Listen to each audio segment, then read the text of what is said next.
expertise. Je ne vais pas dire expérience parce que vous avez tous plus de cheveux blancs que moi. Alors, donc voilà.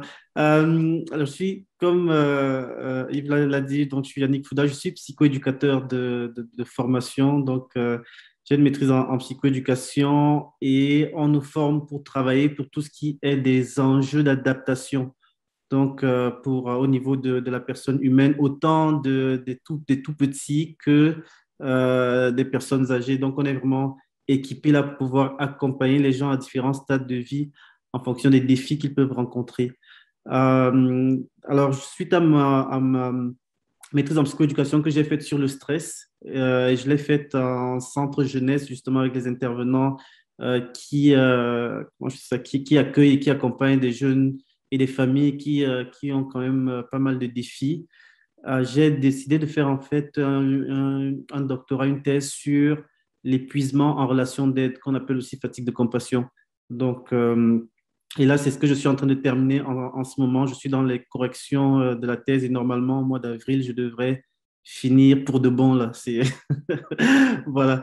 Donc, alors, à côté de ça, j'ai créé il y a euh, quoi, 3, 4 ans, une clinique qui s'appelle effectivement Milumen, MyLumen. Euh, je suis, comme Yves le disait, je suis quand même assez engagé dans l'Église depuis au moins 2004-2005. Je suis né d'une famille chrétienne, mais ma vraie conversion, vraiment, rencontre avec Jésus s'est passée autour en 2000, de façon très exacte, je pense en 2004. Euh, et donc, j'ai cheminé dans différents mouvements d'église. Et pendant que j'étais là, j'étais très investi au niveau de la mission des jeunes. Et donc, j'avais décidé, enfin, après avoir discerné un peu si j'étais appelé à être religieux, j'ai décidé finalement enfin, on a discerné que j'étais appelé à être plus dans la patte, donc avec les personnes au quotidien, au jour le jour. Et c'est comme ça que je me suis dirigé vers des études en psychoéducation. Et donc, chemin faisant, j'ai des amis, des jeunes qui étaient aussi engagés comme moi à l'église, qui venaient souvent me voir pour me poser quelques préoccupations qu'ils avaient, notamment peut-être par rapport à l'anxiété, par rapport à des symptômes qu'ils pouvaient avoir, qu'ils n'arrivaient pas nécessairement à s'expliquer, parfois même de l'épuisement, parce que généralement, on était étudiants en même temps qu'on s'était engagé à l'église et qu'on avait un emploi. Donc, c'était quand même pas mal de choses qu'on gérait. Et je me rappelle de un qui m'avait dit, écoute, je suis, je vis de l'anxiété et qu'est-ce qui se passe? Il m'avait clairement demandé est-ce que c'est un manque de foi parce qu'on lui avait nommé que s'il vivait de l'anxiété, c'est certainement parce que c'était un manque de foi de sa part. Et ça l'avait beaucoup troublé parce que il faisait tout ce qu'il fait, enfin, tout ce qu'il pour lui, il essayait de voir, enfin, il faisait, comment je peux dire ça, il assistait vraiment, il était engagé dans des groupes de partage biblique, en tout cas, bref, c'était vraiment ce qu'on peut dire de bons chrétiens engagés et vivants sa parole. Et donc, il ne comprenait pas comment est-ce que, donc, ça l'avait un peu perturbé. Donc, tranquillement, il y a des gens comme ça qui ont commencé à me solliciter, sachant le type de formation que je faisais. Et là, je me suis rendu compte qu'il y avait besoin à l'Église ce que je dis parfois de poser les bases humaines, tout simplement. C'est-à-dire qu'il y a des choses qu'on partage avec le reste des hommes, donc nos frères et sœurs en humanité, et pour lesquelles on ne diffère pas. Donc, on est fait de la même matière. Donc, il y a des choses qui vont nécessairement nous toucher parce que ça touche la race humaine, ça touche la personne humaine. Euh, donc, et c'est comme ça qu'était devenue l'idée de démarrer cette clinique pour pouvoir concilier ce qui est de la science, ce que les sciences humaines nous apprennent sur l'homme, donc des choses qui ont été découvertes, que vous allez peut-être avoir si vous allez au CLSC ou si vous allez chercher des soins dans le système public, mais qui parfois ne sont pas toujours bien expliquées ou en cohérence avec ce qu'on nous apprend à la fois dans la foi. Donc, moi, l'idée, c'était un peu de faire la jonction entre les deux. Donc, on avait commencé timidement là sur l'initiative, un peu comme Yves m'invite ce soir à présenter sur le stress, sur différentes choses dans l'Église. Et puis, tranquillement, ça a pris un peu de l'ampleur. Mais maintenant, la clinique c'est pas juste une clinique destinée aux chrétiens. On donne vraiment des services beaucoup plus globalement. Donc, on est intégré dans on travaille avec des écoles. Donc, il y a des écoles où nous Et sommes vraiment ceux qui organisent tout le système d'intervention à l'intérieur de l'école. Donc, tous les enfants qui ont des enjeux de comportement, enfin, le TDAH, vous avez entendu parler, des défis particuliers, nous, on va vraiment être ceux-là qui vont soutenir les enseignants pour tout le côté comportemental, tout le côté motivationnel. On va aussi aider les enseignants à pouvoir mettre en place des stratégies à l'intérieur de la classe. Et s'il y a des crises que les enfants font, ben, on va pouvoir accompagner l'enfant à temps à l'école même. Donc voilà, ça c'est une des choses qu'on fait. Évidemment, on accompagne avec les familles parce que si on travaille avec l'enfant, ben, souvent ce sont les parents qui sont les premiers responsables de l'enfant. Donc l'idée, c'est souvent d'outiller les parents pour qu'ils puissent eux-mêmes faire le travail à la maison et pouvoir accompagner l'enfant comme il faut. Euh, donc, on fait ce travail avec les familles. Alors, des fois, c'est pour l'enfant, des fois, c'est pour le couple lui-même, où on se rend compte que bah, les pratiques parentales ne sont pas arrimées. Et donc, ça va créer des problèmes au niveau de l'enfant. On travaille aussi beaucoup avec des organismes communautaires, donc des organismes communautaires, soit qui accueillent des personnes immigrantes ou bien qui vont travailler des organismes de famille. Et là, quand on travaille avec eux, ça va beaucoup être au niveau du soutien en santé mentale. Parce que les gens, généralement, qui vont dans les organismes sont souvent assez vulnérables ou du moins traversent une période de vulnérabilité par différentes raisons. Et ça, c'est souvent des périodes qui vont être un peu plus, comment je peux dire ça, plus propices au développement des symptômes d'anxiété, d'inquiétude, d'angoisse, de dépression et tout. Donc, nous, on est vraiment là comme en deuxième ligne lorsque les intervenants font le travail peut-être d'aider à trouver le logement, d'aider à trouver la nourriture et tout. Bah, quand ils se rendent compte que quelqu'un est en détresse, ils vont nous le référer de façon à ce qu'on agisse assez rapidement avant que ça ne devienne un problème grave là et que ça ne conduise à d'autres choses. Donc, on travaille avec les organismes communautaires et puis aussi un peu au niveau des entreprises. Donc, c'est un peu ça qu'on fait de façon globale. On donne beaucoup de formations sur différents sujets et on est une équipe actuellement d'une quinzaine de personnes, donc des personnes qui travaillent quelques heures par semaine à des personnes qui sont à temps plein. Donc, voilà, incluant des stagiaires. Donc, ça fait un peu le tour de ce qu'on fait. Moi, je me suis spécialisé en santé mentale. Donc, et du coup, la santé mentale, quand Yves m'a parlé d'insomnie, j'ai ressorti, peut-être que certains d'entre vous connaissent, j'ai ressorti ça.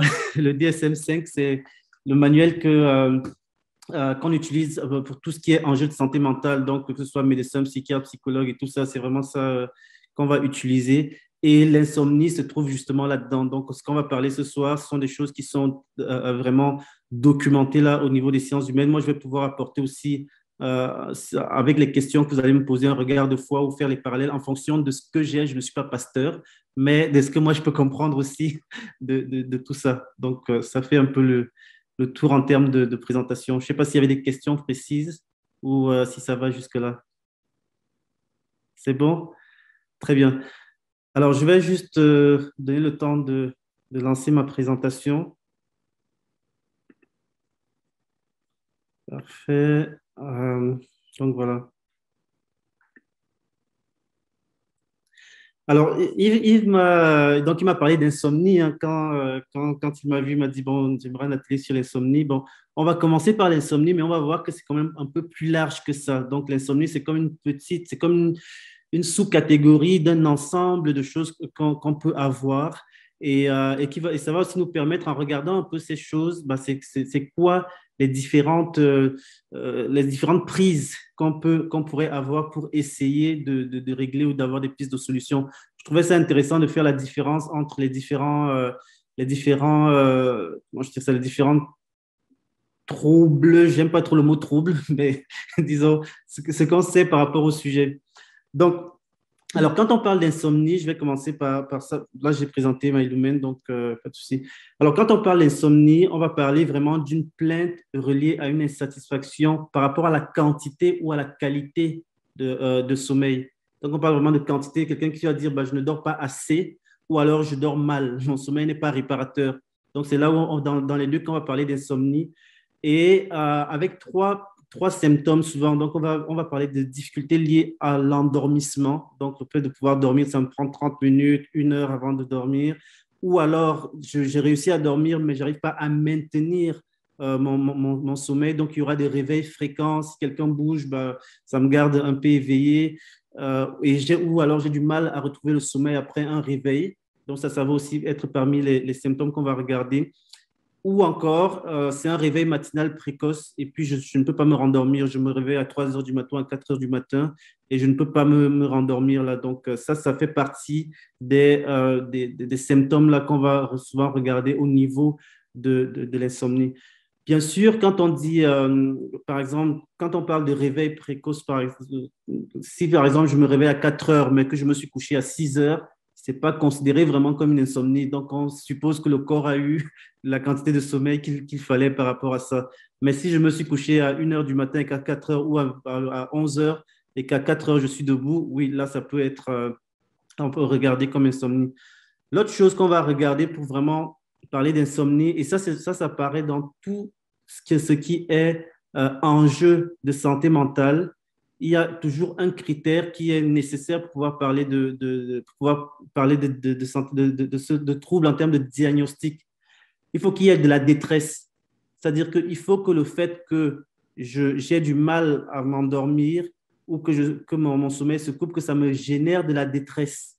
Et la détresse, vous allez me dire, mais comment je quantifie ça? La détresse est subjective. Ça veut dire que c'est chaque personne qui se dit, bah là, pour moi, ça, c'est un problème. Et c'est un problème qui me génère de la détresse, de l'inquiétude ou bien d'autres choses. Ça, c'est la première des choses. La deuxième chose qu'on va regarder, à quel point est-ce que ça affecte mon comportement, mon fonctionnement dans un domaine important de ma vie. Donc, et ça, vous allez voir ça dans tous les troubles. Même quand on parle d'anxiété, par exemple, je peux avoir tous les symptômes, enfin, plusieurs symptômes d'anxiété, mais ça va toujours être, est-ce que ça me génère de la détresse? Parce qu'il y a des personnes qui vont dormir 4 heures par jour, mais pour qui il n'y a aucune détresse, ça ne les dérange pas du tout. Donc, on ne leur donnera pas un diagnostic d'insomnie. On va les qualifier de petits dormeurs. Donc, ils ont moins besoin de temps de sommeil que la moyenne des personnes. Donc, ça, c'est important. Est-ce que ça me génère de la détresse et est-ce que ça affecte mon fonctionnement dans un domaine important? Et quand on parle de domaine important, on va parler du domaine souvent professionnel, on va parler du domaine familial. Si je suis aux études, on va parler de ça. Donc, c'est vraiment tous les grands domaines de fonctionnement ou alors ça m'empêche de réfléchir. Donc, et là, quand on parle d'altération du fonctionnement, ça veut dire est-ce que pendant la journée, je ne dors pas la nuit et pendant la journée, je suis tellement fatigué que je n'arrive pas à faire mes activités comme il faut. Je somnole, il suffit que j'aille, je sais pas moi, m'invite à une conférence ou un atelier, ben là, je me mets à dormir, donc ça m'empêche de fonctionner normalement. J'ai du mal à me concentrer. Au niveau de ma mémoire, je sens que je ne me rappelle, ça affecte de plus en plus ma mémoire.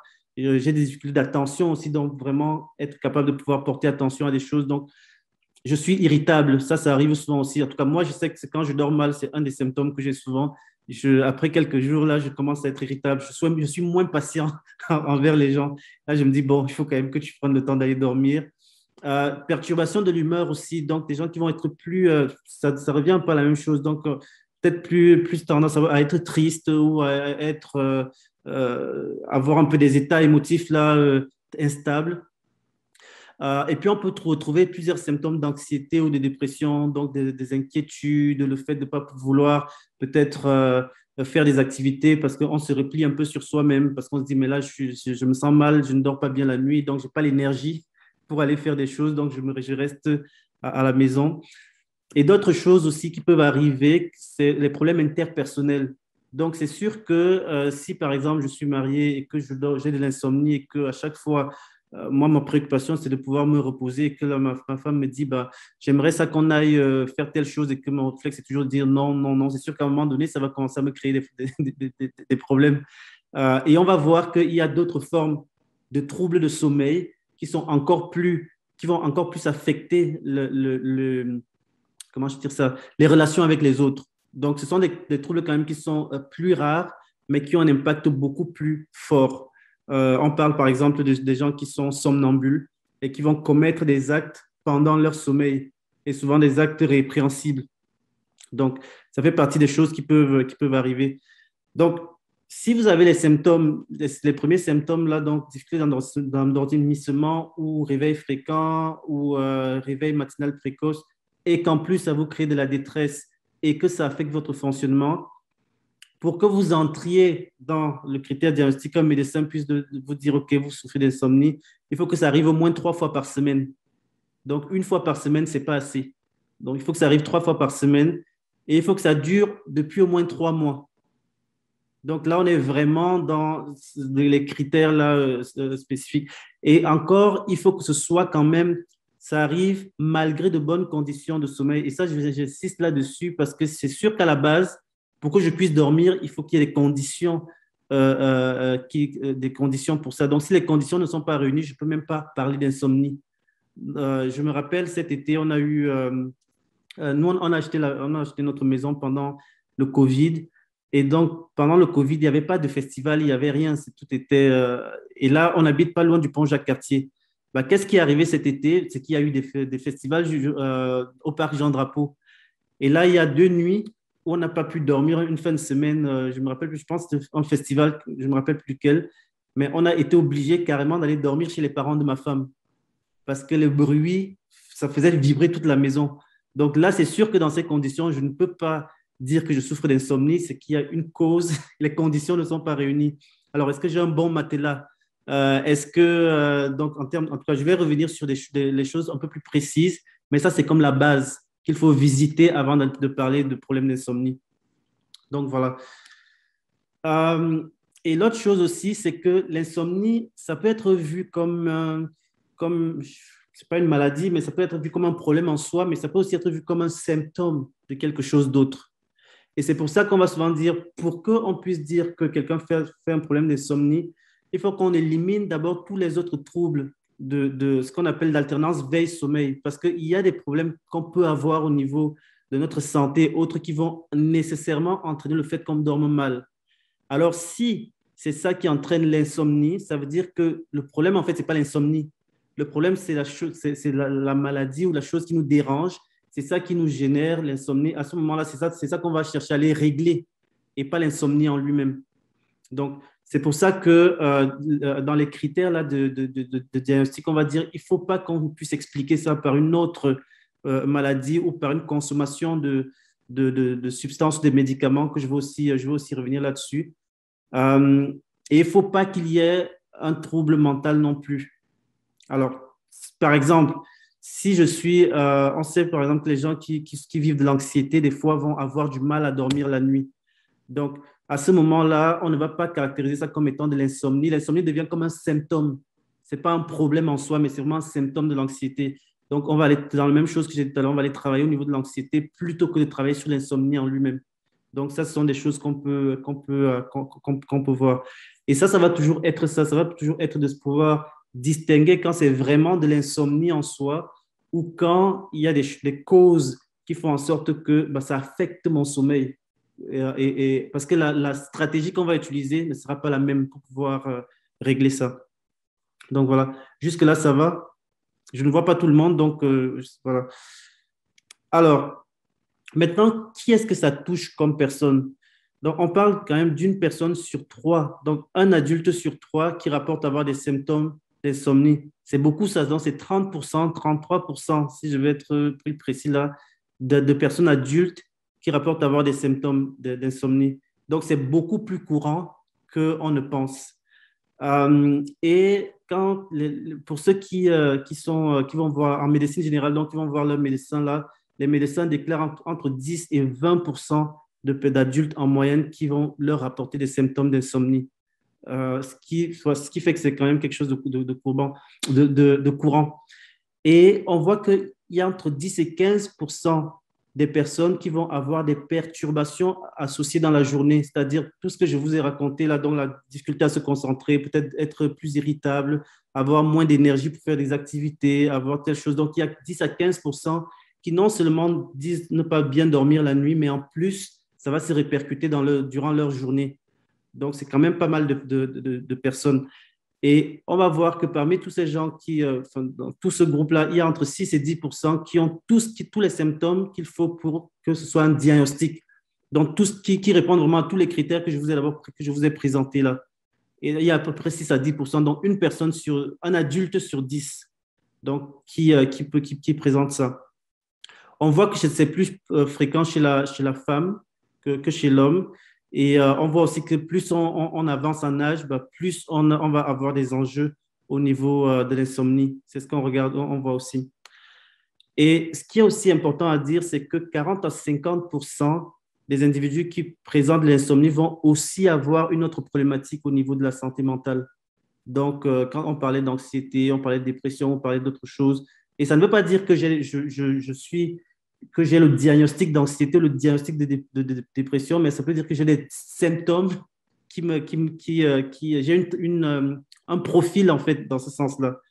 Et, et, euh, et c'est ça qui fait encore dire aux spécialistes que l'insomnie en lui-même, il y a une grande part d'insomnie qui est reliée à pas mal de choses en fait qui nous touchent dans la vie. Donc, et qu'il faut aller, parce que quand on parle de 50%, quand même, c'est comme si la moitié des problèmes d'insomnie, si je peux traduire ça comme ça, est due à quelque chose d'autre qu'à la difficulté de dormir en soi. Donc, ça, c'est l'autre chose. Alors, qu'est-ce qui déclenche les problèmes d'insomnie? Qu'est-ce qui fait en sorte que bah, on dormait bien et puis à un moment donné, on dort mal? Bon, on sait déjà que, je vais en parler plus tard, il y a très tôt là dans l'enfance, hein, peut-être que vous êtes parents, vous avez eu des enfants qui dormaient moins, tout simplement, ou qui dorment. Donc, il y a un enjeu de tempérament. Je vais en parler dans la diapo plus tard. Mais chez l'adulte, ce qu'on va voir, c'est que chez les femmes, ça se déclenche toujours autour de la période de la ménopause parce qu'il y a des changements au niveau des hormonales, pardon, qui vont entraîner des bouffées de chaleur et d'autres choses, dont les insomnies qui peuvent commencer là. Sinon, chez l'ensemble des personnes, on va voir que ce sont des événements de vie marquants. Donc, on vit peut-être une maladie, on peut vivre une séparation, on peut vivre un deuil, on peut vivre donc quelque chose qui est vraiment marquant. C'est comme un choc émotionnel qui va déclencher les périodes d'insomnie. Donc, j'ai du mal à dormir, je perds mon travail, par exemple, j'ai du mal à dormir, donc ça déclenche. Ou alors un stress quotidien peu grave, donc ce qu'on appelle le stress chronique. Donc, il n'est pas assez pour nous faire capoter, mais assez quand même pour nous déranger. Et là, je vais pouvoir en parler un peu plus parce que c'est vraiment mon domaine. Bah, ça aussi, ça peut être des facteurs déclenchant l'insomnie. Euh, et donc, vous allez voir qu'il y a des facteurs qui déclenchent, mais il y a d'autres facteurs qui maintiennent l'insomnie. Donc, ce n'est pas ce qui a déclenché l'insomnie qui va nécessairement faire qu'après, je continue à souffrir d'insomnie. Et quand on parle de stress, par exemple, vous allez voir que quand on parle de petits problèmes qui nous dérangent au quotidien, souvent, c'est au moment où vous arrivez dans votre lit et que vous vous couchez, que vous fermez les yeux, c'est là où, pof, il y a des petites choses qui vous inquiètent là, qui vont remonter ou quelque chose qui est arrivé dans la journée. Et le cerveau est fait comme ça. Et c'est souvent le moment où on dit aux personnes, bah, c'est le moment idéal pour pouvoir détecter tes stresseurs et de trouver des solutions, des stratégies pour que tu puisses dormir. Parce que le cerveau, tant qu'il n'est pas en paix par rapport à un problème qui le dérange, aussi petit soit-il, bah, le hamster va tourner. Et des fois, on va dormir, mais il y a des gens qui vont rêver de leurs problèmes.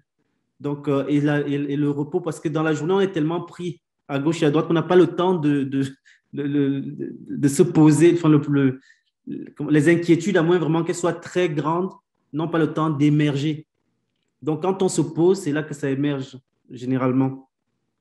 Alors, au niveau des facteurs de maintien, évidemment, il y aura des mauvaises habitudes de sommeil. Et quand on parle de mauvaises habitudes de sommeil, ça ne veut pas nécessairement dire que ce sont des habitudes qu'on a prises exprès, mais ça peut juste être que pendant un temps, on pense par exemple aux personnes qui étaient malades, bah, tu ne pouvais pas dormir la nuit parce que c'est là où les douleurs étaient plus fréquentes.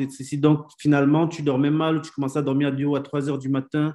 Et puis là, et là, l'habitude s'installant, ça finit par développer des problèmes d'insomnie. Donc, les mauvaises habitudes de sommeil, les horaires de sommeil irréguliers, bon, ça nous arrive peut-être un peu moins quand on est adulte et âgé. On a une routine plus stable, mais chez les jeunes, généralement, ce sont des choses qui arrivent.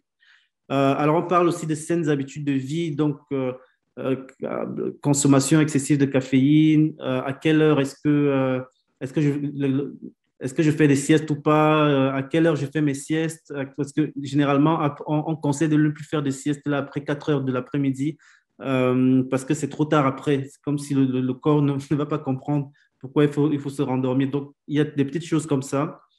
Et Un autre facteur de maintien, c'est la crainte de ne pas dormir. Donc, il y a ce qu'on appelle un apprentissage. Peut-être que vous avez entendu parler de ça. Euh, c'est une expérience qui date, enfin, qu'on apprend en première année de psychologie, là, je pense, de Seligman, il avait fait une expérience avec les chiens. Ce qu'il faisait, c'est qu'il apportait de la nourriture aux chiens, et quand il apportait de la nourriture, il sonnait la cloche. Donc, tout le monde se rappelle de ça. Ben voilà, vous avez tous fait. Voilà. Et donc, à un moment donné, ultimement, il a juste sonné la cloche et puis là, les chiens salivaient. Voilà. Et c'est comme ça aussi que notre cerveau fonctionne quand on va parler souvent des traumatismes, des événements traumatiques qui vont nous marquer. C'est-à-dire qu'il y a des choses, des fois, parce qu'on a eu des problèmes d'insomnie pendant un temps, donc qui peuvent être situationnels, bah, le moment de dormir devient un moment qu'on appréhende. On dit, ah mon Dieu, j'espère que je vais pas encore, ça ne va pas encore me prendre 20 ou 30 minutes pour m'endormir aujourd'hui. Et là, le hamster part et finalement, la crainte finit par générer ce qu'on a peur. Et donc, et là, ça crée justement cette espèce de cercle vicieux qui nous maintient dans cet état d'insomnie. Euh, donc, alors, au niveau des facteurs de risque, tout à l'heure, j'ai commencé à parler des tempéraments. Donc, il y a des personnalités qui sont de type un peu plus anxieuse ou qui s'inquiètent un peu plus, bah, vont avoir plus tendance à faire de l'insomnie. Euh, donc, j'ai ma femme, justement, elle me dit, le soir, ne me parle pas d'un problème. Attends le matin, parce que si tu m'en parles le soir, après moi, je ne dors pas. Elle va même se réveiller parfois à 2, 3 heures du matin, se mettre à penser au problème. Et au début, quand on s'est connus, des fois, elle me réveillait, moi, je disais, moi, je dors, laisse-moi dormir. Mais c'était tellement présent qu'elle n'arrivait plus à dormir. Elle avait besoin d'en parler pour que ça parte et qu'elle puisse se rendormir. Donc, ça, c'est aussi bon, choisir le moment pour parler des problèmes de façon à ne pas affecter le sommeil. Euh, il y a aussi des gens qui ont une prédisposition à un niveau de vigilance élevé. Je sais par exemple que moi, ça m'arrive un peu moins maintenant, mais je sais qu'il y a des gens aussi, il suffit juste que quelqu'un rentre dans la pièce, même s'il n'y a aucun bruit, ils ressentent. Ils vont ressentir et puis ça va les réveiller. Ou des petits bruits, ci et là. Il a tendance aussi à refouler les émotions. Ça, c'est important parce que ce n'est pas quelque chose qu'on va nécessairement lier à l'insomnie. Mais quand on a une tendance à refouler les émotions, de dire, OK, c'est pas grave, et puis on ne s'arrête pas au niveau de l'émotion pour la vivre, ben ça va avoir une certaine charge émotionnelle dans le corps qui va nous empêcher de pouvoir dormir. Je ne sais pas si vous avez déjà essayé de vous coucher en étant énervé ou en étant fâché, là, ben, c'est sûr que le hamster, il continue pendant un certain temps et peut-être que vous dormez mal. Alors, c'est autant pour les émotions positives que pour des émotions négatives. Ça veut dire que quand on est dans cet état-là, il y a des choses qu'on va devoir faire, des stratégies qu'on va devoir mettre en place pour pouvoir retrouver un état qui nous permet de dormir. Sinon, c'est sûr qu'en termes ça va nous rattraper. Évidemment, il y a tout ce qui est au niveau de l'environnement, hein, donc le bruit, la lumière. Moi, je me suis rendu compte, je pense que quand j'étais jeune, ça ne me dérangeait pas, je pouvais me dormir dans les fêtes et tout. Mais maintenant, j'ai vraiment besoin que ce soit noir complètement. Donc là, on m'a mis des volets pour s'assurer que c'est vraiment noir parce que sinon, je dors, mais je n'ai pas la même qualité de sommeil. Donc, et donc, du coup, je le sais déjà dès que j'arrive dans une maison et que les rideaux sont transparents, je sais déjà qu'à un moment donné, je vais quand même voir la lumière, ça va m'affecter au niveau du sommeil. Les températures aussi, ça, moi, ça m'affecte aussi. Soit si j'ai trop chaud, je ne dors pas. Si j'ai trop froid, je ne dors pas. Ça me réveille. Euh, Juste hier nuit, j'ai passé mon temps. On a comme deux couvertures. On a une grosse couette et on a une couverture plus légère. Alors, quand je mettais la grosse couette, après 10 minutes, j'avais tellement chaud que je me mettais à suer. Là, je la repoussais, je prenais la petite. Après, je ne sais pas combien de temps j'avais froid, donc je jonglais comme ça avec deux couettes toute la nuit. Et là, je me suis dit, non, il faut que je trouve quelque chose qui me permet juste d'avoir une température qui soit confortable pour dormir, sinon je vais passer mes nuits à jouer avec deux couettes comme ça, là. Donc, c'est aussi simple que ça, mais ça a un impact sur la qualité de sommeil. Évidemment, au niveau génétique et au niveau de physiologique, bah, je l'ai déjà dit tout à l'heure, donc les femmes sont plus susceptibles aux enjeux d'insomnie. Vieillir aussi n'est pas bon pour le sommeil. Et puis, il y a les prédispositions familiales. Donc, il y a des études qui ont montré que bah, si mes parents avaient de l'insomnie, ça se peut que je puisse en développer. Donc, on va voir ça chez les jumeaux, ce qu'on appelle souvent les vrais jumeaux là. On va voir qu'ils ont tendance à développer les mêmes problématiques au niveau de l'insomnie. Donc, il y a quelque chose aussi qui est relié là au niveau de la génétique. Ce n'est pas encore très concret, ce n'est pas encore très précis dans le sens où on se dit, est-ce que ça a été appris dans l'environnement familial ou est-ce que c'est vraiment de la génétique là, on ne sait pas encore, mais on sait quand même que les prédispositions familiales vont jouer par rapport à ça. Alors, donc, comme je disais, l'insomnie n'est pas partout. Donc, il faut tenir compte de la tendance naturelle, de ce que j'appelais petits dormeurs, donc des gens qui ont besoin de 4 heures, de 5 heures de sommeil et qui sont très bien, pour qui ça n'affecte pas la journée et tout. Donc, ça, on ne peut pas vraiment classer ça dans l'insomnie. Mais par contre, ça arrive souvent que les gens aient ce profil-là de petits dormeurs, mais ils vont se préoccuper de ne pas dormir assez. Donc, ils n'ont pas de répercussions, mais en même temps, ils disent, mais je dors juste 4 heures, je dors juste 5 heures, ça me dérange, j'aimerais dormir. Et là, ils vont lire sur Internet, on va leur dire que le temps moyen de sommeil, c'est de 7 à 9 heures. Là, ils vont se trouver anormal. Et donc, là, ils vont chercher à rester dans le lit pendant les 7-9 heures. Et du coup, ça va leur créer un profil d'insomnie, mais un fake profil d'insomnie parce que c'est juste comme ça leur nature. Ils ne sont pas faits pour dormir. Ils n'ont pas besoin de beaucoup de sommeil. Donc, et c'est pour ça qu'il faut vraiment, on va souvent vraiment vérifier est-ce que ça a des répercussions dans ta journée. Parce que si tu dors 5 heures, mais que tu n'es pas somnolent, tu n'as pas du mal à te concentrer, tu n'es pas irritable, tu n'es pas si, ça veut dire que oui, c'est de ça que ton corps a besoin. Bon, euh, peut-être que, bon, je ne sais pas ce que je pourrais leur dire, mais c'est comme ça. Moi, je suis un gros dormeur, je ne sais pas encore comment je vais faire quand je vais avoir les enfants là, mais je sais que ma tendance naturelle, c'est de dormir des 9 heures, des 10 heures de temps dans la nuit. Euh, et il y a des nuits où je dors moins longtemps parce que bon, je suis en train de travailler ma thèse et tout, mais si je me laissais aller, je pourrais dormir 10 heures facilement quand je n'ai pas d'insomnie. Alors, et puis là, on a parlé aussi de l'âge. Dans ça aussi, il faut être conscient de ça. Donc, plus on vieillit, bah, moins, en plus, on va avoir cette tendance-là à avoir des insomnies.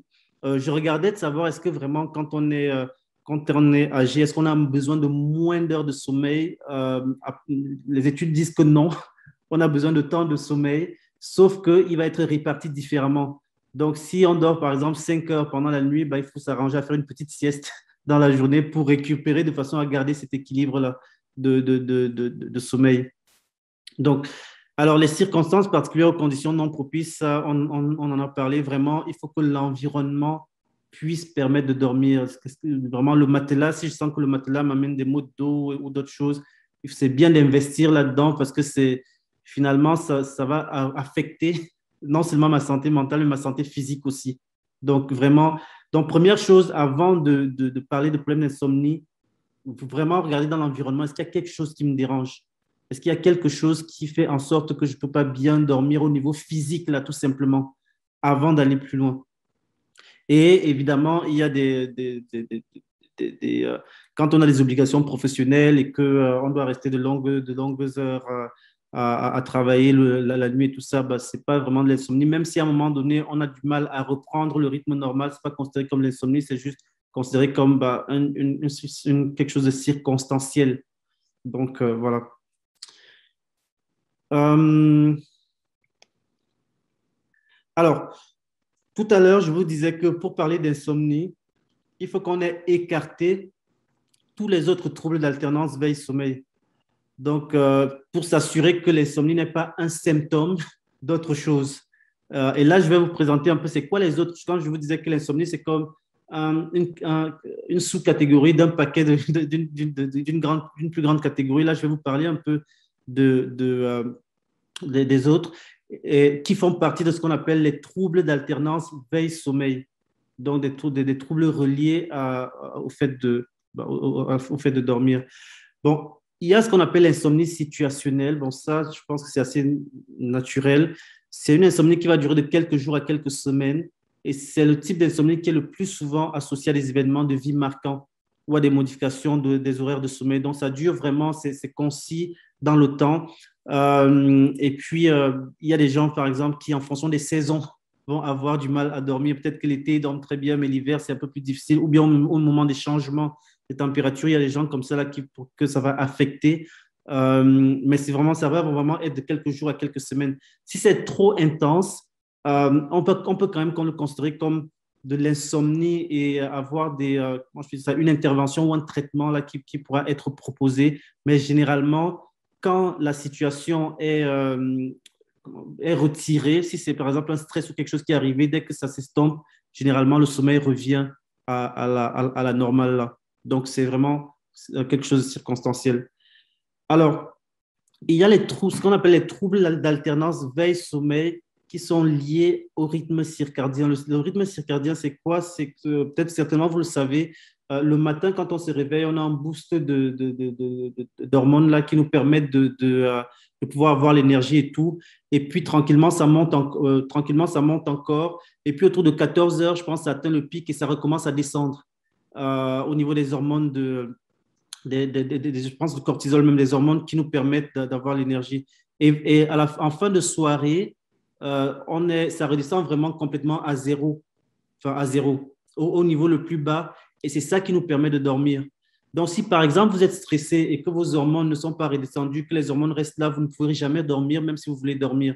Donc, et c'est ça qu'on appelle le rythme circadien et qui est relié au sommeil. Et ça, ce qui se passe, c'est qu'il y a des gens qui ont un rythme circadien décalé. Donc, et ça va leur créer ce qu'on appelle une insomnie d'endormissement en lien avec les normes sociales, scolaires ou professionnelles. Ça veut dire quoi? Ça veut dire que eux, ils pourraient se réveiller à 11 heures et puis se coucher à 11 heures et ils n'ont pas de problème. Donc, ce serait leur rythme comme naturel. Mais il faut aller à l'école. On va lui dire, bah, l'école commence à 6h30, donc il n'a pas le temps ça ne correspond pas avec son rythme naturel. Du coup, ça va perturber son sommeil. Et c'est comme si on va essayer de le forcer à dormir à des moments où il est moins programmé pour dormir. Donc, ça va créer ce genre de problème, en fait.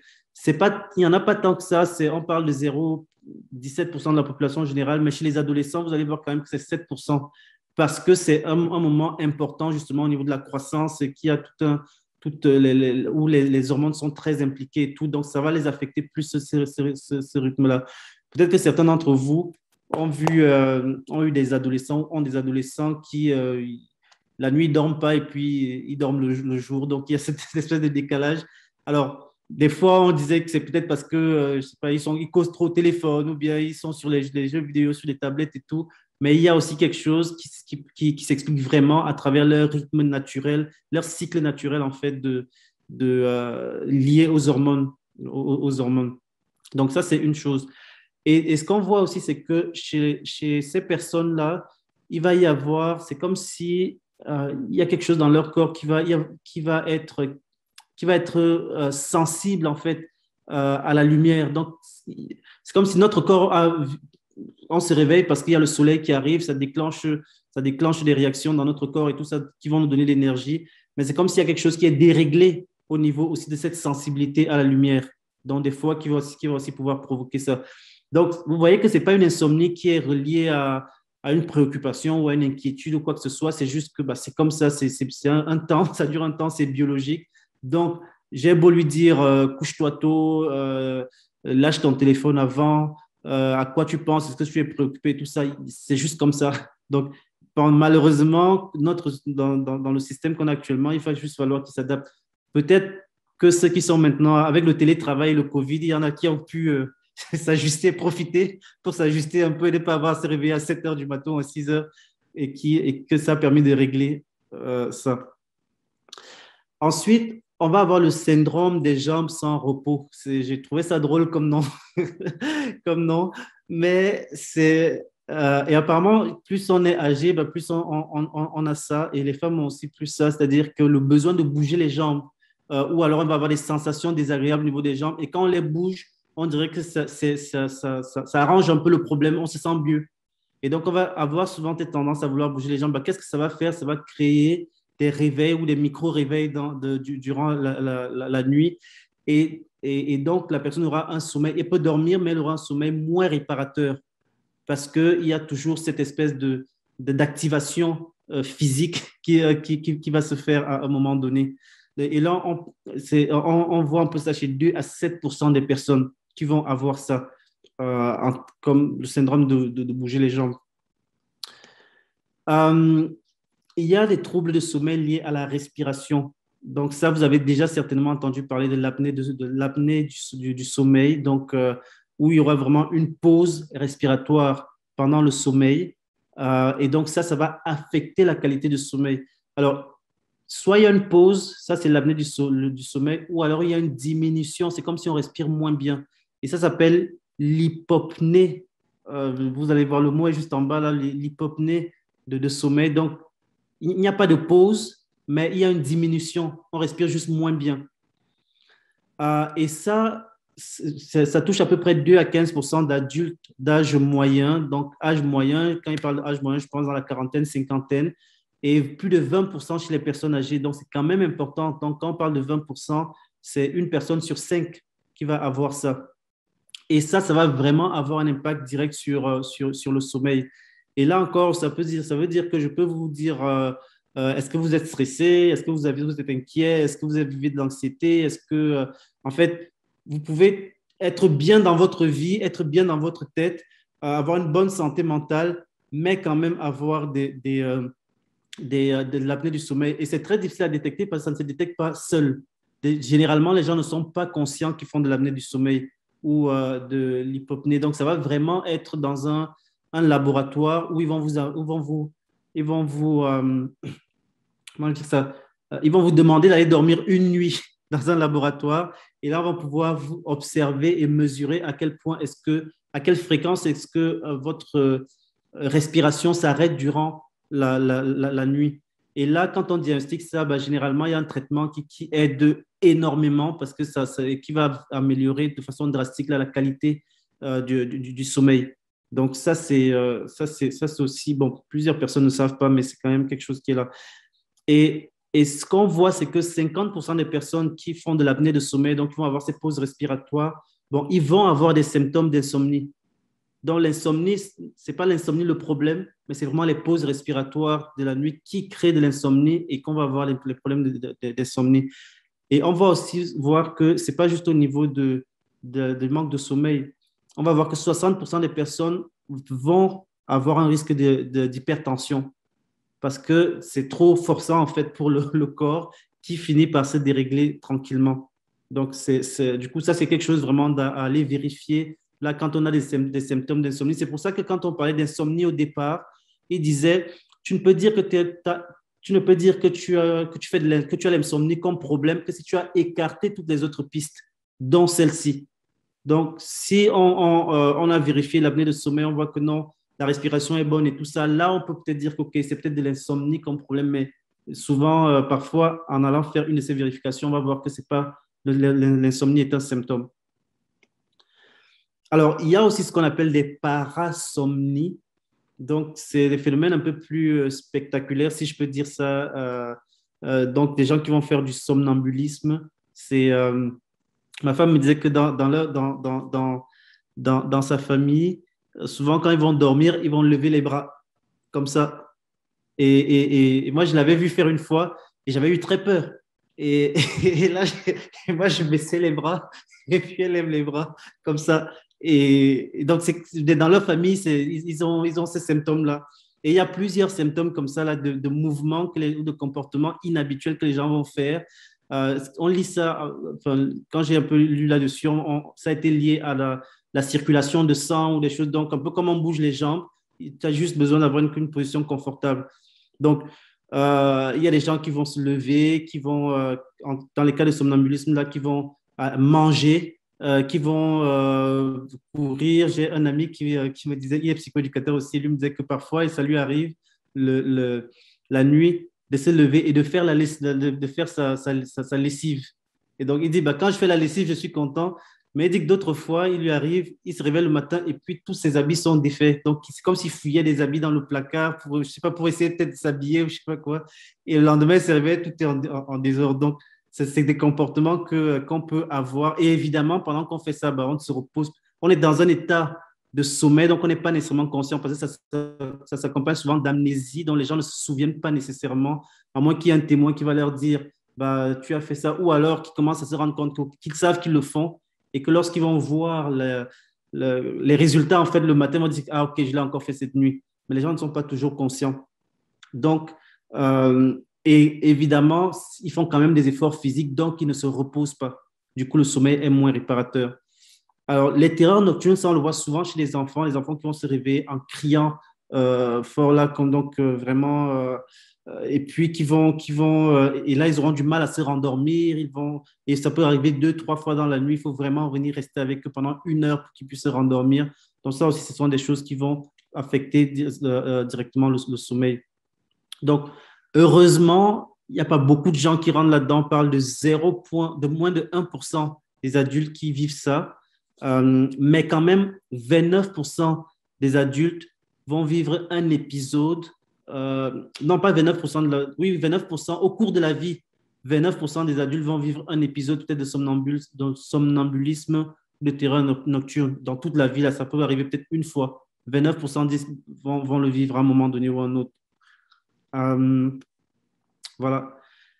Ensuite, un des derniers troubles, en fait, ce sont les troubles de ce qu'on appelle des troubles de sommeil induits par une substance ou un médicament. C'est-à-dire que j'ai pris un médicament ou j'ai pris une substance. Donc, ça veut dire que c'est pas que je ne peux pas m'endormir, mais c'est juste que c'est l'effet de la substance qui est encore dans mon corps et qui va faire en sorte que malgré ma bonne volonté, je ne vais pas réussir à dormir. Donc là encore, on parle il y a l'alcool qui a cet effet chez certaines personnes, la caféine qui a l'effet, sont les plus connus, le cannabis qui a ça, donc tout ce qui est les opiacés, les drogues et tout ça. Les anxiolytiques, c'est drôle parce que souvent on prend des anxiolytiques dans le cadre de l'anxiété pour calmer l'anxiété ou pour calmer, par exemple, la dépression. Mais ça peut, chez certaines personnes, ça peut aussi avoir l'effet de les garder éveillés. Donc oui, ça me calme, mais je ne peux pas dormir.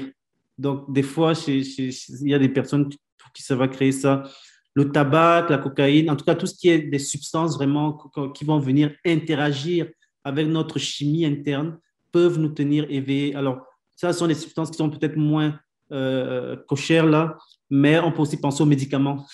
Il y a toutes sortes de médicaments qui vont aussi qui peuvent aussi avoir cet effet-là. Et parfois c'est marqué sur la boîte. Des fois, c'est pas marqué, mais moi, ça me crée cette réaction. Donc, c'est aussi des choses à aller vérifier. Si je me rends compte qu'après un nouveau médicament, je commence à avoir de l'insomnie et tout, bah, on n'y pense pas toujours parce qu'on se dit, bon, là, mais de vérifier sur la boîte et peut-être de consulter, de dire, bah, ça me crée des insomnies avant que ça ne s'installe et que finalement, ma peur de dormir ou mon incompréhension de pourquoi je ne dors pas crée maintenant le maintien de l'insomnie. Donc, ça, c'est très important de regarder ça. Alors, donc ça fait un peu le tour des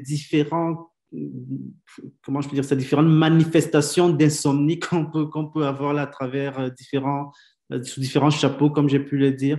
Maintenant, ce qu'on voit, c'est que l'insomnie va être aussi reliée à des maladies.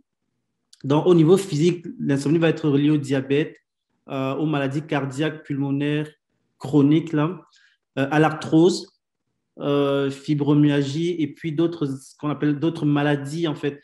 Et là, les liens sont souvent ce qu'on appelle bidirectionnels, c'est-à-dire que la maladie alimente l'insomnie. Si par exemple je fais de l'arthrose, j'ai mal au niveau des articulations et tout ça, donc ça va m'empêcher de dormir. Ben là, je dors moins bien, ça va augmenter mon arthrose. Donc on voit une espèce d'influence mutuelle entre ces maladies-là et l'insomnie. Et ça va aussi au niveau psychologique. Donc, l'insomnie, par exemple, c'est un des symptômes au niveau des troubles dépressifs. Donc, l'anxiété aussi, bipolaire. Donc, troubles de l'usage de substances, on peut comprendre pourquoi. Donc, ça veut dire qu'il y a vraiment des liens qui font en sorte que l'insomnie peut m'amener vers une certaine trajectoire de maladie physique ou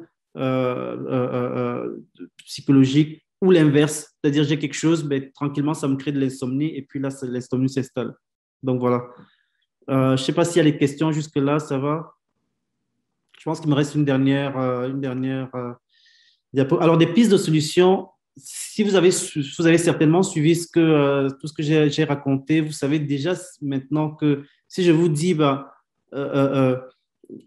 comment traiter l'insomnie, j'imagine que la première des choses que vous allez me dire, c'est quel type d'insomnie parce que si c'est celle qui est due, parce que mon rythme circadien donc, est décalé, bah, ce ne sera pas le même traitement que si je fais l'apnée de sommeil ou si c'est une insomnie due au stress ou alors si c'est un deuil que j'ai vécu. Donc, vous voyez qu'il peut y avoir autant de causes d'insomnie que de, comment dire ça, autant de solutions ou de traitements ou de pistes que de causes. Donc, alors, l'important, c'est vraiment tout de suite de trouver la source. C'est d'abord la première des choses. Est-ce que c'est un médicament que je prends? Est-ce que je fais de l'apnée? Ça, je peux demander à mon médecin. Si je me rends compte que j'ai des symptômes d'insomnie qui persistent, qui sont là, demander à mon médecin de faire une vérification là-dessus. Si ce n'est pas ça, bah, très bien, on élimine cette piste. Est-ce que mon cadre de ma chambre, il y a tout ce qu'il faut pour que je puisse dormir? Ou bien est-ce que j'ai quelqu'un, un voisin au-dessus, ou bien un voisin à côté qui met de la musique à un certain moment, et puis là, ça m'affecte. Donc, c'est vraiment autant de différentes sources d'insomnie qu'on va chercher à aller explorer pour voir c'est quoi vraiment la source. C'est quoi la source? Et là-dessus, comme je dis encore, il ne faut pas hésiter à consulter parce que chaque insomnie a quand même, comment je fais ça, des solutions, des traitements qu'on peut proposer. Et ensuite, une des choses à faire, c'est de s'outiller dans la gestion du stress et des émotions. Ça, c'est sûr que le stress et les émotions ont un impact direct sur ma qualité de sommeil. C'est quand les gens vivent une période de stress là élevée, c'est très rare, même ceux qui sont les plus zen, c'est très rare qu'ils arrivent à dormir parce que le cerveau n'est pas en paix et il va continuer à chercher des solutions pendant que vous dormez ou à s'inquiéter. Donc ça, c'est vraiment des choses de base à avoir là, euh, gérer la gestion des émotions, la gestion du stress. Donc, et ça veut dire qu'il faut que je puisse détecter quand j'ai vécu du stress et que je puisse détecter quand j'ai vécu des émotions. Les gens pensent, un exemple très simple, hein, je peux être, tiens, je vais prendre l'exemple de pasteur. Je suis un pasteur et puis dans le cadre de mon travail, j'écoute, il faut faire un peu le lien avec mon sujet de thèse. J'écoute des personnes qui viennent me présenter toutes sortes de problèmes. Mais quand la personne me parle de ses problèmes, elle ne m'en parle pas de façon très neutre. Donc, des fois, elle va pleurer, elle va être triste, elle va... Alors, la façon dont notre corps est fait, notre corps a été fabriqué, en fait, le Seigneur nous a donné un mécanisme comment je dis, très bon pour nous aider à être empathique à l'autre. Donc, si tu es triste, il y a des neurones dans mon cerveau qui vont envoyer un signal et qui vont faire en sorte que les muscles de la tristesse vont s'activer chez moi. Donc, les mêmes muscles qui vont venir mimer un peu ta tristesse, mais ça ne sera pas visible, ça ne sera pas assez fort. Donc, même si j'ai l'impression que je t'écoute de façon très neutre, il y a des micro-muscles qui vont s'activer et qui vont induire chez moi une espèce d'état de tristesse dans un niveau pas très grand, mais qui me permet de communier à ta tristesse. Donc, ça veut dire que si j'écoute comme ça 2 personnes, 3 personnes qui me parlent de leur tristesse, ça se peut qu'à la fin de la journée, je me retrouve triste ou que je ne me sente pas très bien, je ne sais pas trop bien, mais je n'ai pas fait le lien. Quelqu'un va te dire, mais est-ce que tu es triste? Mais non, non, non, ça va bien dans ma vie, je n'ai pas de problème. Au contraire, j'ai eu peut-être une bonne nouvelle ce matin. Donc, je ne fais pas le lien. Il y a une intervenante là, quand on animait un webinaire sur la fatigue de compassion, justement, et elle disait qu'elle avait eu une journée, elle avait eu deux ou trois cas de personnes qui vivaient vraiment de l'anxiété générale, une anxiété très forte, en fait. Donc, elles avaient eu à la suite, l'un après l'autre. Elle disait qu'à la fin de la journée, elle avait des idées noires.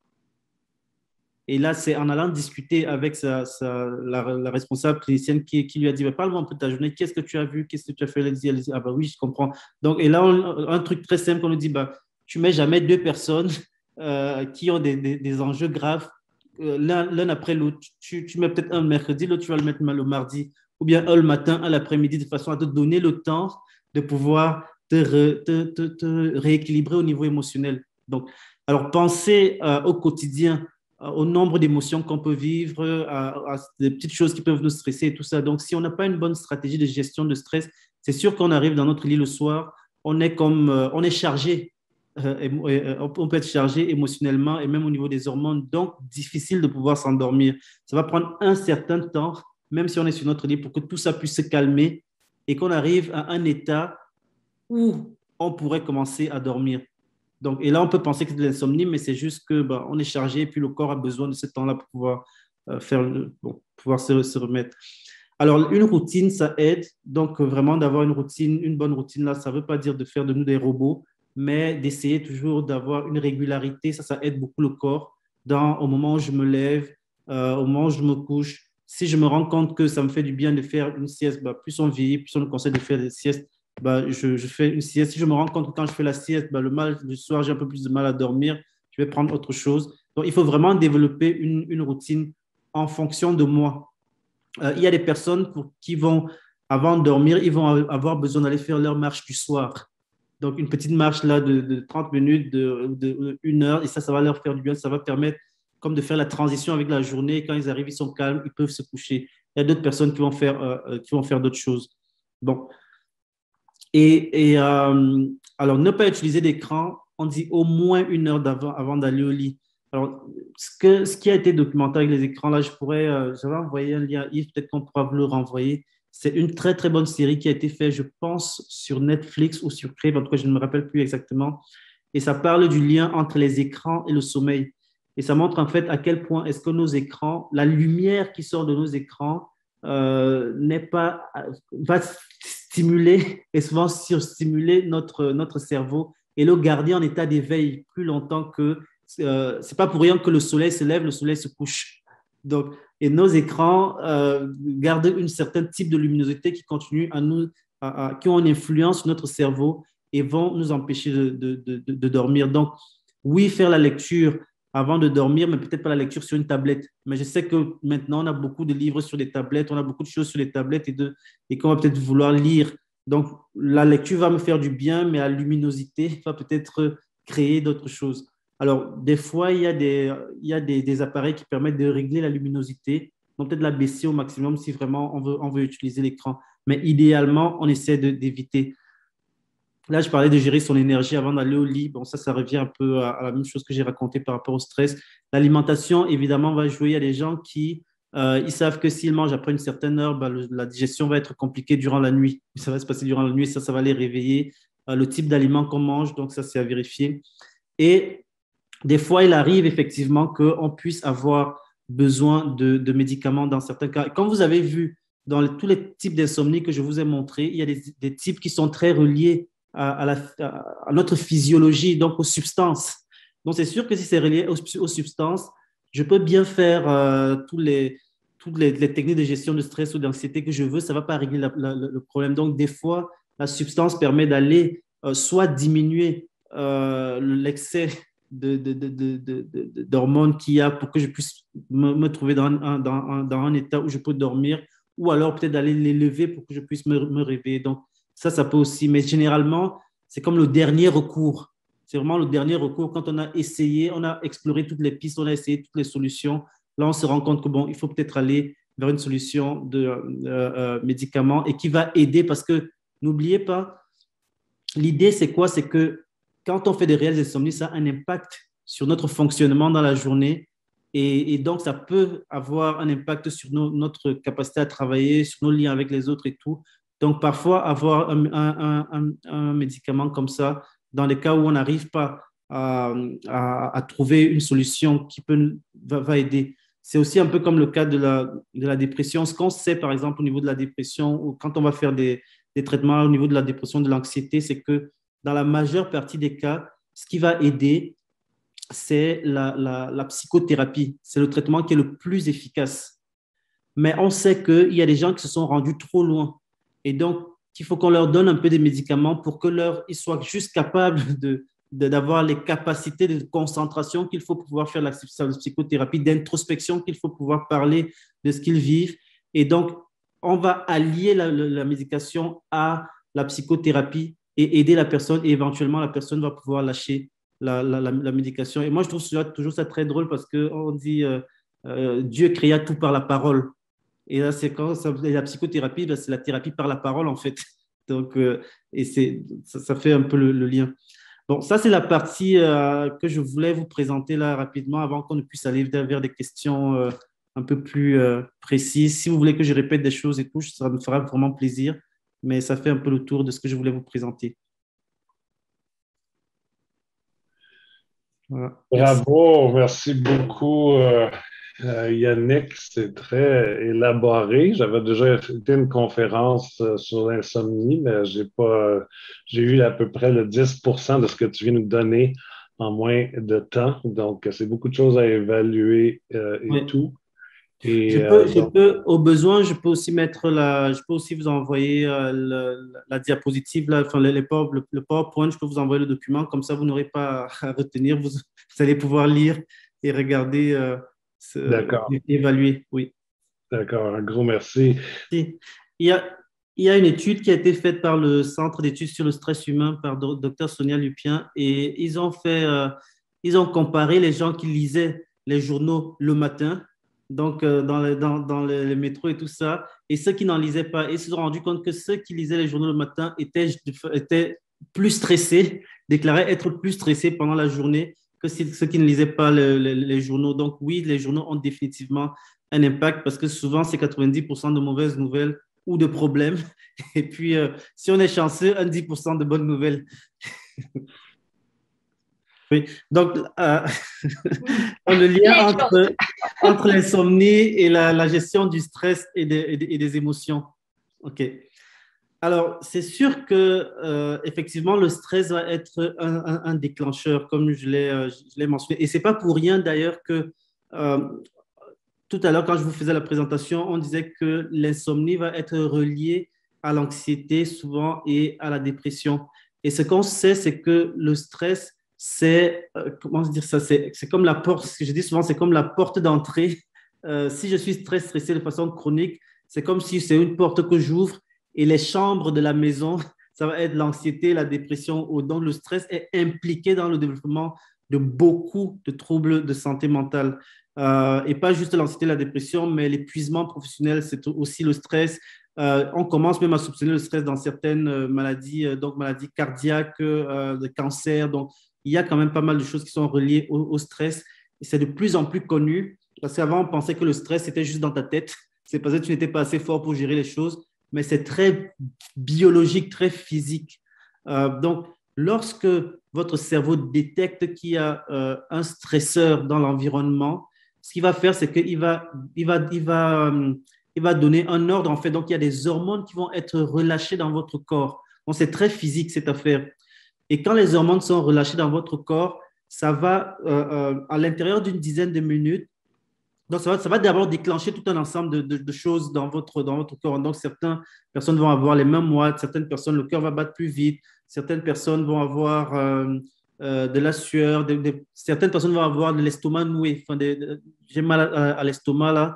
Donc, différentes petites choses qui vont être déclenchées. Et à l'intérieur d'une dizaine de minutes, les hormones vont remonter dans le cerveau. Et quand ça remonte dans le cerveau, ça va aller dans certaines zones précises. Et c'est là où ça va commencer à affecter premièrement, les émotions et ensuite votre capacité d'attention. Et ça va aussi aller imprimer l'événement qui vous a stressé. C'est pas pour rien que l'association va se faire beaucoup plus rapidement. Donc, supposons que, je prends un exemple, hein, que vous avez, bon, je vais prendre un exemple qui m'est arrivé. Moi, j'ai fait mon premier accident au Québec, c'était sur la 15, juste avant la sortie Jean Talon. Vous voyez, ça s'est passé en 2008. Je m'en rappelle encore aujourd'hui exactement où ça s'est passé. Donc, qu'est-ce qui se passe? C'est que quand on est stressé, bah, les hormones vont aller imprimer le souvenir dans notre cerveau et ça va rester. Donc, à chaque fois que je me retrouve dans cette situation, c'est comme s'il y a ça déclenche automatiquement. Donc, c'est pour ça que, un peu comme je prenais l'exemple avec les chiens, de la sonnerie du chien, du chien et tout ça. Donc, c'est pour ça que le stress chronique, dans des petites choses qui nous dérangent, tous les lundis, tous les dimanches, une petite chose là, mais je ne la traite pas parce que bon, c'est pas important. Je peux me dire, oh, c'est pas trop important, mais ça revient souvent. Bah, va quand même générer à chaque fois des hormones qui seront relâchées dans mon corps. Et ces hormones-là, normalement, ils ont deux utilités. C'est soit pour me permettre, vous avez déjà certainement entendu ça, soit je les utilise pour combattre voilà ce qui arrive ou pour fuir. Et dans les deux cas, je dépense de l'énergie. Donc, nos ancêtres, là, c'était vraiment très réel. Donc, ils devaient réellement combattre. Si ils tombaient face à face avec un lion ou je ne sais, un animal et que c'était une menace, ils devaient réellement combattre ou alors fuir rapidement. Donc, à la fin, l'énergie était dépensée, les hormones étaient liquidées. Mais sauf que nous, quand ça nous arrive, on est assis derrière un ordinateur, on est dans notre sofa, on est en train on est dans une causerie. Et après ça, on va pas aller courir là. Et notre société interdit de se battre. Donc, si tu vas te battre avec la personne pour liquider tes hormones, ben ça va pas trop marcher. Donc, tu peux pas non plus partir en courant. Donc, tu restes là, pris avec tes hormones, avec tout ça. Et à la fin de la journée, ben, qu'est-ce que tu penses qui va se passer? Ben, comme c'est l'énergie, ça va se loger quelque part. Alors, ça va se loger dans des muscles. Vous allez souvent avoir des migraines, des maux au niveau du cou, au niveau des épaules, de dos. Ça crée des tensions qui font en sorte que essayez de vous coucher le soir. Ça va être très, très difficile de se coucher. Donc, et c'est pour ça que c'est important de parler de la gestion des émotions. Et quand on veut bien gérer les émotions, on les gère à deux niveaux. Donc, le premier niveau, c'est mon corps. Puis, vu que c'est mon corps qui est d'abord affecté, que lorsque je suis stressé, ce sont les hormones qui descendent directement dans mon corps et qui vont se stocker là, il faut que je les élimine, que je trouve une façon de les éliminer. Alors, et l'autre, comment je peux dire ça, la mauvaise nouvelle, généralement, c'est que quand on vieillit, quand vous voyez un enfant qui stresse là, donc il stresse, après un certain temps, c'est assez rapide qu'il revienne à la normale. Mais plus on est vieux, plus ça nous prend un certain temps. Donc, je vois souvent mon beau-père là, il était travailleur social, et puis il y a des choses qui peuvent le stresser pendant 2 jours, 3 jours. Et lui-même, il dit, mais je ne comprends pas. Avant, ça ne me stressait pas comme ça. 1 heure après, c'était fini, c'était passé. Mais là, on dirait que je n'arrive plus à me calmer. Donc, ça prend ça dans le corps. Et ça veut dire qu'il va falloir que je trouve des façons d'aller liquider ça, ce qu'il y a dans mon corps. Et des façons physiques. Donc, ça ne suffit pas de me parler. Ça ne suffit pas de m'asseoir pour prier, parce que même c'est Dieu aussi qui a programmé mon corps. Donc, il faut que je fasse quelque chose de physique.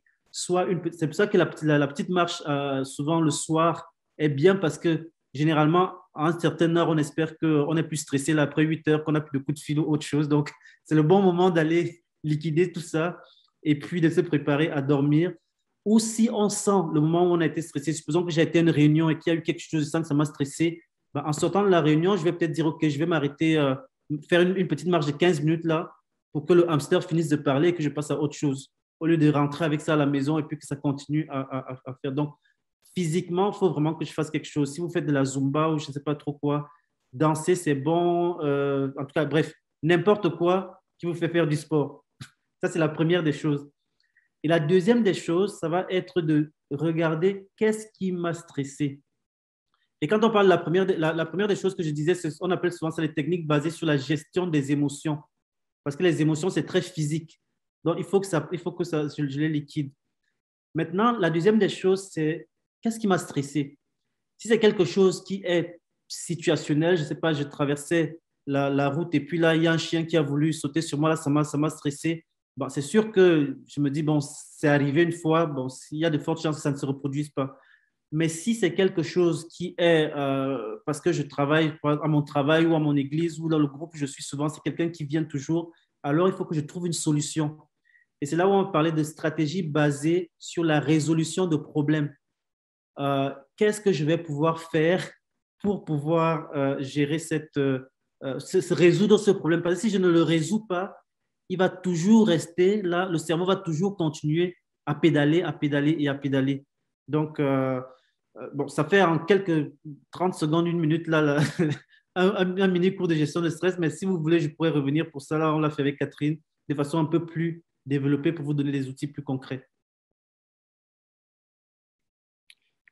La première des choses pour qu'on puisse être en mode, comment je peux dire ça, traitement, si je peux dire, c'est de s'assurer que le danger n'est plus là, entre guillemets. Quand je parle de danger n'est plus là, ça veut dire qu'on est quitté de la situation. S'il y a toujours des facteurs dans l'environnement qui sont reliées à la situation, qui continuent à me stresser. Ça veut dire que je ne suis même pas, je peux même pas parler, je peux parler de traumatisme, mais je suis même encore en train, c'est comme si le traumatisme est vivant, si je peux, en quelque sorte. Et à ce moment-là, il faut vraiment, parce que je dis ça parce que je travaille avec plusieurs personnes qui font, on est répondant pour un programme d'aide aux employés. Et des fois, j'ai eu quelques personnes comme ça là, qui sont venues me voir pour des enjeux de harcèlement autres et tout. Donc, ça veut dire qu'il faut vraiment, et c'est très vicieux parce que des fois, on le retourne sur nous, c'est-à-dire la responsabilité, on va se questionner beaucoup, et donc finalement, on finit par s'approprier ce qui ne nous appartient pas. Et ça, on le voit souvent chez les gens qui ont des postes qu'on appelle imputables. Donc, si je fais une erreur, ça va avoir un impact énorme voilà. Donc, là, c'est vraiment de se faire accompagner pour pouvoir dissocier qu'est-ce qui m'appartient et qu'est-ce qui ne m'appartient pas. Ça, c'est la première des choses. Et puis, la deuxième des choses, c'est de regarder dans l'environnement, est-ce que ce qui m'a déclenché est toujours présent parce que je ne peux pas tromper mon cerveau. Mon cerveau, quand il sait que telle chose a représenté un danger, pour lui, va continuer à rester en éveil parce que son premier rôle, c'est de s'assurer que je suis en sécurité. Et donc ça, c'est quand je vois par exemple aux enfants, les enfants qui ont vécu de l'intimidation, c'est pour ça qu'on combat beaucoup l'intimidation dans les écoles, même si c'est arrivé une fois, l'enfant associe l'école avec, le cerveau associe l'école au danger, à la menace. Donc, quand l'enfant met pied dans l'école, si on ne s'est pas assuré à avoir une intervention qui rassure l'enfant qu'il n'y a vraiment plus aucun danger, que ça ne peut plus se reproduire, le cerveau va rester en état d'éveil. Et ça, et il va transporter cet état d'éveil à la maison. Et vous allez anticiper même la prochaine journée de travail. Le vendredi soir, vous allez vous coucher. Le dimanche soir, là, le samedi, ça peut aller mieux. Le dimanche soir, vous allez recommencer à penser. Donc, et ça fait que, voilà, ça fait en sorte que c'est pour vraiment pouvoir soigner ça, il faut faire une consultation qui aide à pouvoir bien faire la part des choses et à vous aider. Pour certaines personnes, elles ont pu être capables comment je peux dire ça, de poursuivre le travail, mais en clarifiant les choses aussi avec la hiérarchie, là, pour pouvoir clarifier les choses, ou avec eux-mêmes aussi. Pour d'autres personnes, ils ont dit, bah, ce travail-là n'est pas pour moi, parce que ça fait partie comment je peux dire ça, de la nature du travail, que ce soit comme ça. Donc, moi, je ne peux plus supporter ça. Je préfère prendre quelque chose où j'ai peut-être de moins comment dire ça, de moins bonnes conditions, mais au moins, je sais que je suis tranquille, je suis en paix, oui, je suis, ça pèse trop sur ma personne ou sur ma famille, sur tout ce que je fais à côté. Donc ça, c'est ce que je peux donner c'est une longue réponse là, mais c'est un peu en fonction de ce que je vois souvent sur le terrain. OK. Et ça va être la dernière question. Le temps passe tellement vite. Après, quand tu as réinvité.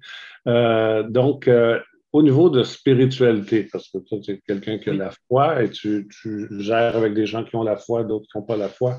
oui, Qu'est-ce que tu peux suggérer? C'est des routines quelconques? oui. Qu'est-ce que tu suggères? Quelle Bon. est ta prescription au niveau spirituel? Bon, ce que je dis souvent, j'ai eu, mardi dernier, j'avais eu euh, une rencontre comme ça avec des jeunes de l'église et où on a parlé de ça. Et je leur disais que, bon, là, je vais faire le lien de façon globale avec la santé mentale. Donc, euh, et ce qui ressortait en fait au niveau des jeunes, ils disaient, quand on est à l'église, souvent, on nous invite souvent, ça va être pour des partages de la parole, ça va être des fois pour prier, et donc, il nommait qu'il manquait de vrais espaces d'échange juste pour être écouté, pour être, et ça, et quand on regarde par rapport aux enjeux de santé mentale, je pense que Statistique Canada disait qu'il y avait, je pense, 75% des personnes qui, durant leur vie, vont avoir un enjeu de santé mentale. Et ce n'est pas toujours diagnostiqué. Ça veut dire qu'on peut l'avoir, le traverser, et puis ne jamais savoir qu'on l'a eu. Mais à peu près 75%. Et on voit que dans les 75%, la très, très grande majorité vont se tourner vers leur famille ou leurs amis ou leur cercle immédiat. Donc, ça dit à quel point est-ce que nous avons le pouvoir pour supporter les gens. Mais actuellement, on est dans un monde où on parle beaucoup, mais on écoute peu. Donc, la première des choses vraiment est de pouvoir mettre en place de vrais espaces où les gens peuvent parler c'est un peu contradictoire, mais connecter réellement sur ce donc, au niveau humain. Et ça, c'est un besoin universel. C'est pas juste nous qui en avons besoin parce qu'on a la foi, mais c'est tout le monde qui en a besoin. Là où on a plus de chance, peut-être, c'est qu'on a un milieu plus propice à aller en profondeur, à discuter des choses, à pouvoir nommer des choses, à pouvoir entendre des choses. Donc ça, je pense que c'est vraiment de replacer l'Église comme un endroit de croissance humaine d'abord. Je dis souvent que c'est pas pour rien que le Christ s'est incarné. Donc, il était en chair et en os, là, avec de vraies émotions. Et puis, donc, il faut prendre soin de ça. Donc, ça, c'est la première des choses que je pourrais dire. La deuxième des choses aussi, c'est que on sait quand même qu'il y a pas mal de choses qui ont été développées dans l'Église qui sont actuellement même utilisées au niveau des sciences sociales. Si je parle de toutes les thérapies de deuxième ou de troisième vague, là où on parlait de pleine conscience, on va parler de méditation, on va parler de si. Bah, il y a beaucoup de choses qui viennent de la tradition des églises. Donc, le recueillement, lire la parole de Dieu, puis rester le temps, on sait que ça sont des choses qui permettent de pouvoir vraiment, comment je veux dire ça, s'apaiser. Donc, il y a des choses qui existent déjà et qui font du bien, mais des fois, on ne se rend pas compte. Au-delà de tous les bienfaits spirituels que ça peut apporter, le simple fait d'être assis pendant 45 minutes, 1 heure à méditer, vraiment à me recueillir, bah, ça a un effet au niveau de mon corps. La louange, souvent, donc on dit on loue Dieu, hein. Dieu n'a pas besoin d'être loué, mais on le loue, on le loue justement parce que, en reconnaissance, bah, la louange fait du bien et une louange vivante. Donc ça encore, c'est toi d'ailleurs Yves qui me faisait rigoler parce que tu disais que bah, nous les Africains, on danse, on saute partout et tout. Et quand on animait des concerts bah, avec un public typiquement québécois de souche là, c'était comme ça. Et puis à la fin, il me disait, ah, mais c'est bon, c'était très bon, mais on n'avait pas, ça ne se voyait pas dans le corps. Donc, ne pas avoir peur de faire les fous quand on fait la louange, parce que ça nous fait du bien aussi. Ça fait partie quand on finit de faire une bonne louange là, non seulement Dieu est content, mais notre corps même est content. On a dégagé les toxines de stress, tout le monde est heureux. Donc ça aussi, ce sont des choses très concrètes, des outils très concrets que nous avons dans la foi qu'on peut utiliser. Une des choses aussi qui est très, enfin, ça rejoint le premier point, un des facteurs protecteurs au niveau de la santé mentale, c'est vraiment le soutien social.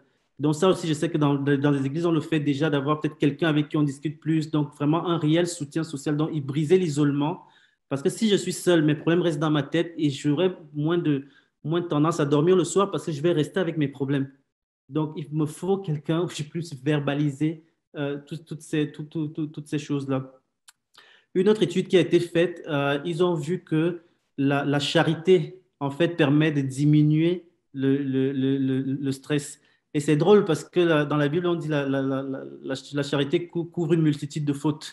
Et ça a été montré à travers la science que le fait de donner un café à un itinérant, bah, ça sécrète des hormones, d'autres hormones dans mon corps qui sont des hormones beaucoup plus positives et qui vont agir un peu comme, comment je veux dire ça, comme en prévention des autres mauvaises hormones. Donc, il y a pas mal d'outils comme ça qu'on a au niveau de la foi qui nous permettent, des fois même sans s'en rendre compte, de pouvoir se rééquilibrer, se réstabiliser. Mais ce qui me semble surtout important, c'est bien s'approprier de ces outils-là, savoir ce qu'ils font et les utiliser à fond, mais aussi de ne pas tomber dans l'excès de spiritualisme où je vais prier et ça va régler le problème. Donc, j'ai des gens en l'église, là, des jeunes que je suis, et même des moins jeunes, qui ont du mal à mettre les limites à leur travail ou dans d'autres sphères. Ils vont dire, bah, je vais prier, le Seigneur va trouver une solution. Bah, je ne sais pas, en tout cas, moi, bon, voilà, je ne sais pas comment dire ça, mais je dis souvent, aider le Seigneur un peu là, quand même, il a beaucoup de travail. Donc, ça, c'est une des choses que je peux dire. Pareillement pour la gestion des conflits. Des fois, dans les groupes, dans n'importe quel groupe chrétien, dans n'importe quel groupe, on peut avoir des conflits. Il faut savoir gérer les conflits, les nommer, en discuter. J'accompagnais un groupe chrétien, je les accompagne encore, et j'ai été très surpris Je leur ai demandé de faire un petit exercice. Je leur ai dit, ils avaient des cartons chacun sur le dos et les gens devaient faire le tour pour écrire les qualités et écrire un défaut ou un défi qu'on voyait chez l'autre. Et presque personne n'a écrit un défi ou un défaut. Et quand je leur ai posé la question, mais pourquoi ils disaient tous, non, non, non, moi je ne veux pas critiquer, je tiens beaucoup à la cohésion du groupe, je ne veux surtout pas dire, parce que si je dis... Et pourtant, je savais qu'il y avait des tensions dans le groupe, dans des choses que les gens voyaient qu'ils n'ont jamais nommées.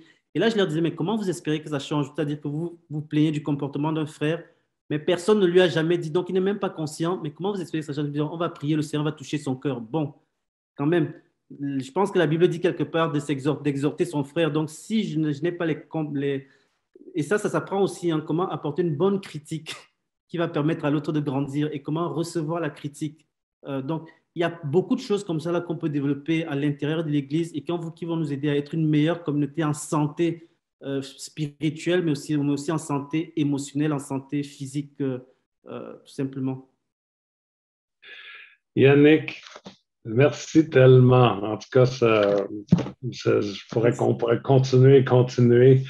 C'est très, très, très enrichissant, puis ça nous met un bon défi, ça nous donne le goût justement, ou d'être reconnaissant pour ce que Dieu nous accorde aussi, la communauté qui nous accorde, les possibilités qu'on a et qu'on doit s'engager à améliorer et tout.